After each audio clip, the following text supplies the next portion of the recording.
We are discussing immune system and we are going to discuss transplantation, rejection of tissue transplant.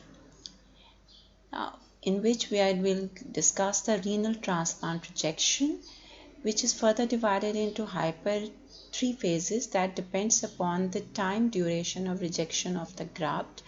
Hyperacute rejection, it takes place within minutes and at the time on the table, that is due to preformed antibodies that react with antigens of the grafted tissue, and antigen antibody reaction take place against the vascular endothelium, and the tissue is rejected at that time within minutes.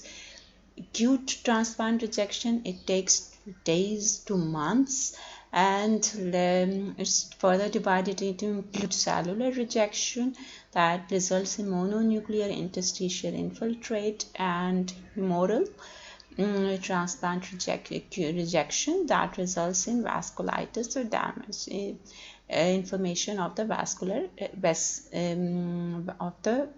vessels. Now chronic, it takes months, like after 1-2 months, it's a chronic process, and that results in vascular fibrosis. As in all type of chronic inflammations, fibrosis take place, so it results in fibrosis and rejection of the transplant. Now the main systems which play their role in rejection of the transplanted tissue is like innate immune system. Also, it's upregulated and it aggravate the rejection process either directly or indirectly through the activation and recruitment of the T lymphocytes.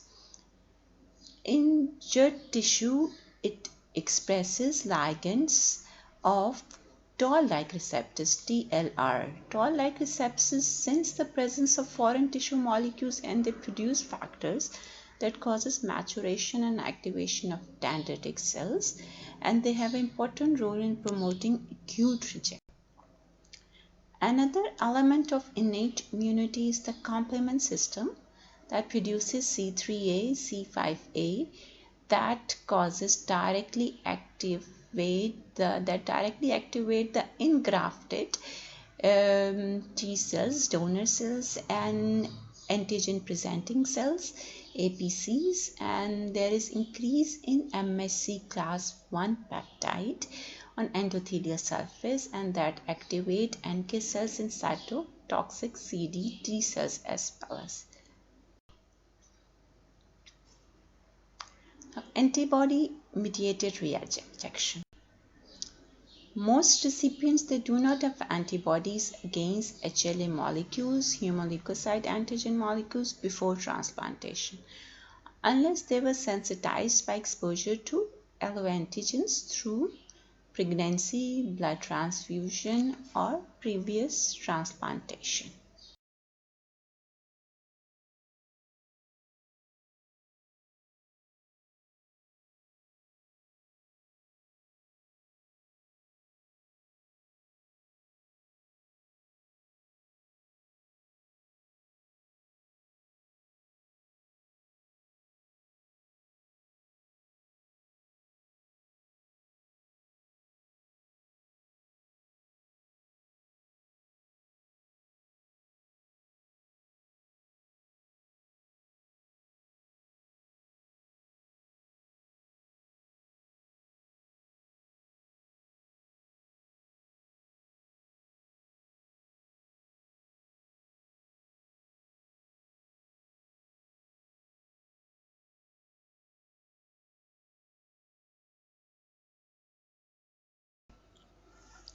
Acute antibody-mediated rejection, as the name signifies, acute antibody-mediated rejection begins within days or months after transplantation, after cessation of the immunosuppressive therapy. The main feature is the rapid graft dysfunction due to inflammation. The main targets of the antibodies are the MSC antigens, which are displayed by the endothelium of the donor peritubular capillaries and glomerular capillary. The damaged endothelial cells, they release various molecules like 1 Willebrand factor, and they release certain cytokines, and those causes recruitment of the leukocytes or mononuclear cells, that lymphocytes that adhere to the glomeruli, results in glomerulitis and dilated peritubular capillaries, margination, and that also track the chemoattractants like C3A and C5A, also play their role in attraction of the inflammatory cells, mononuclear cells at the site of the inflammation. Now, C4D is a marker of classic complement activation and is frequently found in the peritubular capillaries, and it is the immunomarker which is used for confirmation of the acute antibody-mediated rejection. C5b triggers the assembly of the membrane attack complex, which causes endothelial necrosis and apoptosis and detachment of the endothelial cells from the basement membrane. That further results in microthrombi formation, thrombus formation with hemorrhage, and arterial wall necrosis and infarction that results in fibrinoid necrosis, and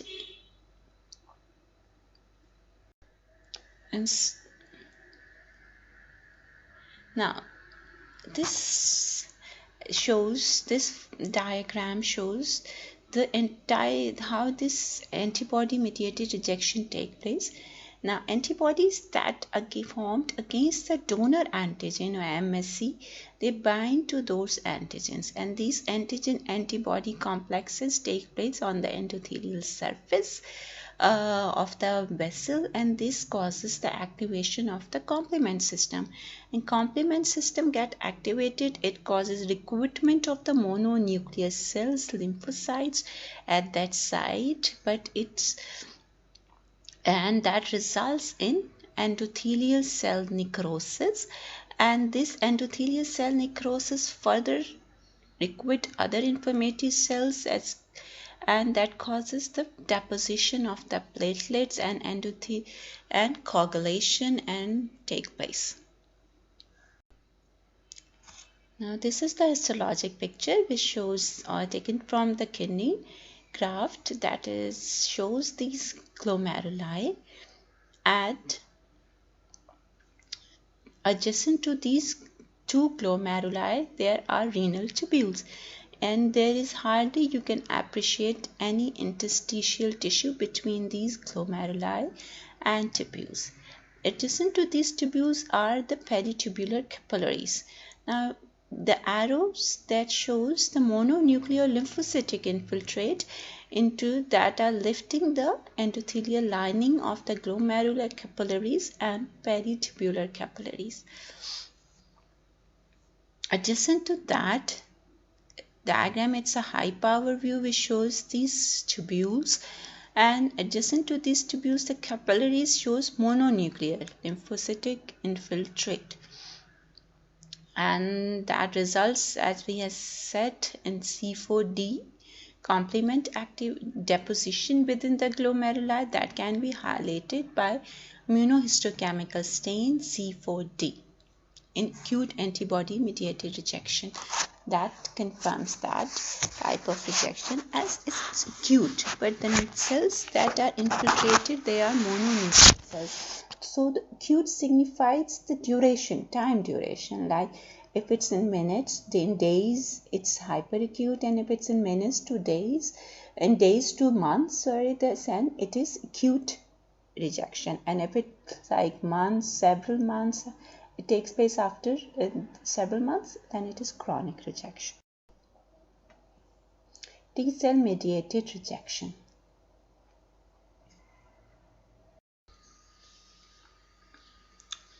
Now, antigen presentation by antigen presenting cells.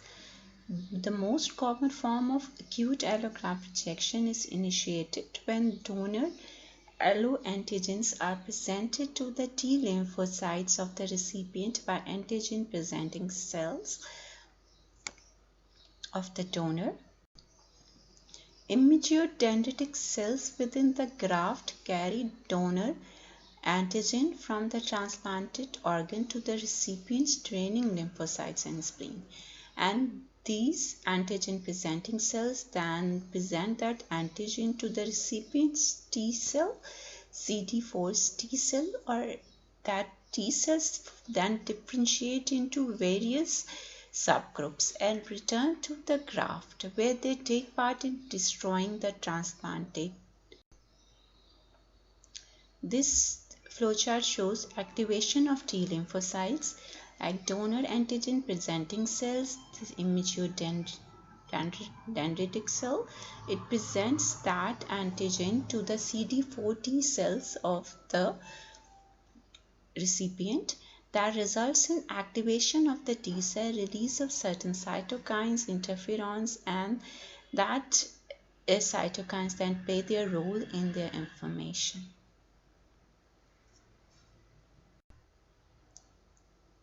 B cell can also function as antigen-presenting cells. They capture and present antigen with the use of their surface immunoglobulins and MSC class II molecule. Even tubules, epithelial and endothelial cells, tubular epithelial cells and endothelial cells can also present antigen to the activated T cells. Sensitization can also occur in the periphery or in tertiary lymphoid organs that develop within the transplanted kidney. Now, the role of major histocompatibility complex of MSC, as we had discussed previously, HLA genes, humoleucine and leukocyte antigen, which are presented in human, they encode certain glycoprotein or cell surface proteins, MSC. The MSC is further divided into three classes. Majority of them are either class 1 and class 2. Class 1 is on every nucleated cell and class 2 is on antigen presenting cells, and we have discussed class 3 is in complement system. So that MSC enables the antigen presenting. Now this HLA genes enable the antigen presenting cells to display fragments of peptides or antigens to receptors on T cell. So they present those antigen to the T cells, and that results in activation of T cells and further cascade of inflammatory processes. A major difference between them is that the class 1 molecule, which is present on all nucleated cells, they present peptides which are derived from the internal proteins like viral proteins to cytotoxic CD8 T cells. While class 2 molecule, they present peptides which are derived from extracellular proteins like bacterial proteins to helper T cells, CD4 T cells, and class 2 is present on antigen presenting cells like macrophages, dendritocytes, and B lymphocytes. MSC encodes the HLA system, and mismatch between the donor and the recipient HLA, it increases the risk of rejection. Difference of only a few amino acids within the peptide binding site of MSC may be sufficient to provoke that graft rejection. Now, recognition of alloantigens by T cell. The responding proportion of T cells that are in transplanted kidney or in organ is like 10%. Some of these responding T cells are antigen they experience and have low threshold for cross-reactive activation by MSC, and in indirect pathway, the recipient antigen presenting cells presents the antigen of the grafted antigen to the CD4 helper T cells, And these helper T cells then release interferon gammas, and that results in destruction of the endothelial cells of the glomeruli and peritubular capillaries, and that results in delayed type of CD4 mediated T lymphocyte response. Further, these also can present those antigen presenting cells to the cytotoxic CD8 T cell.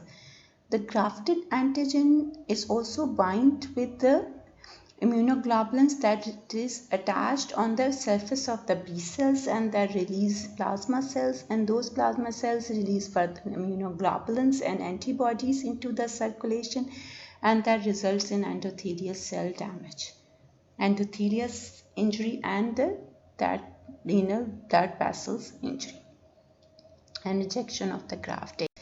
The indirect pathway is increasingly important in long-term immune injury to the graft after the donor antigen presenting cells have disappeared. Interstitial mononuclear cells, including CD4 helper T cells and cytotoxic CD8 T cells, inflammatory cytokines and chemokines, they accumulate in sites of acute cellular rejection. Other cells and pathways also have a role in acute rejection, as we had discussed, like B lymphocytes also they play their role in. This is the histologic picture that shows one glomeruli at the top and then the renal tubules. Within the renal tubules, there is in a normal kidney, there's hardly any interstitial space. You can see this dense mononuclear interstitial infiltrate between the renal tubules. This is the hyper view, which shows this lymphocytic infiltration within the renal tubular cells and causing damage of the cells, and that results in tubulitis.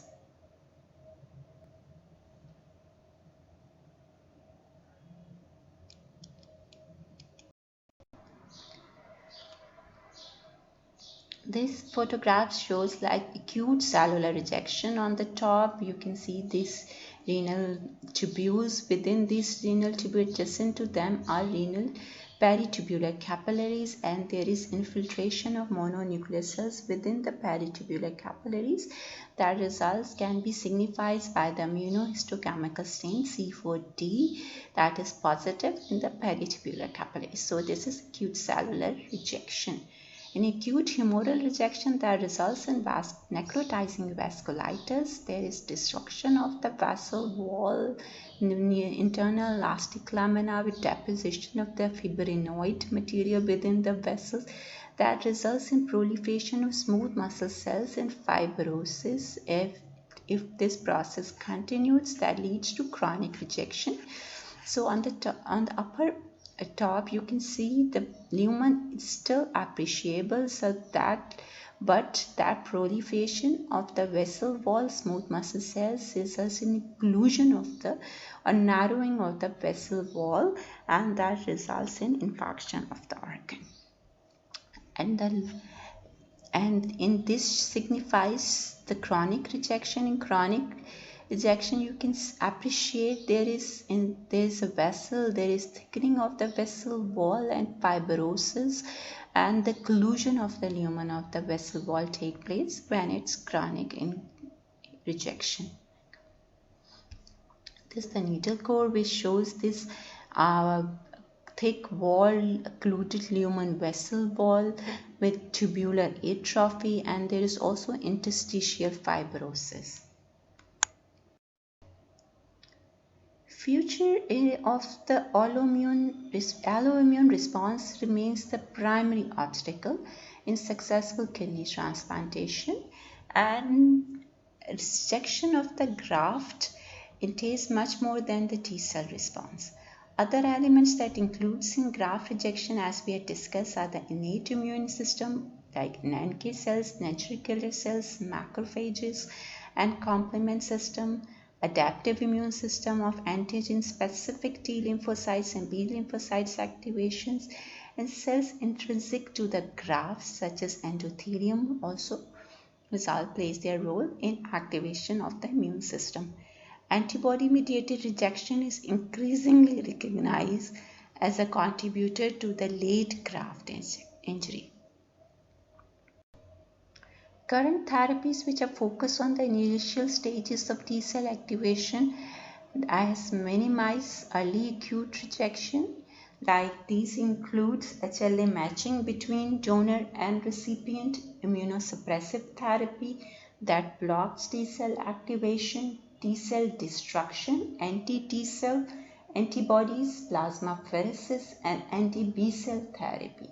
But immunosuppression carries the risk of increased susceptibility to opportunistic infections and certain malignancies, that is Epstein-Barr virus-induced lymphomas.